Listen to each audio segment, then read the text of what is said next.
மீண்டும் நான் வரணும் அப்பா சபரிமலை கோவிலு. எங்களோட குடும்பத்துக்கு ஐயன் தானே காவலு.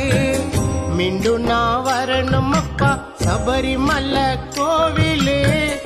எங்களோட குடும்பத்துக்கு ஐயன் தானே காவல். இங்கு உன்னை விட்டா யாரப்பா, என்ன கொஞ்சம் பாரப்பா. நான் உந்தன் பக்தன் தானப்பா, கண் திறந்து பாரப்பா. இங்கு உன்னை விட்டா யாரப்பா, என்ன கொஞ்சம் பாரப்பா. நான் உந்தன் பக்தன் தானப்பா, கண் திறந்து பாரப்பா. மீண்டும் மீண்டும் தரிசனத்தை எனக்கு தரணும்பா. மீண்டும் மீண்டும் தரிசனத்தை எனக்கு தரணும்பா. என் வாழ்க்கை முழுதும் உன்னை பார்க்க மலைக்கு வரணும்பா.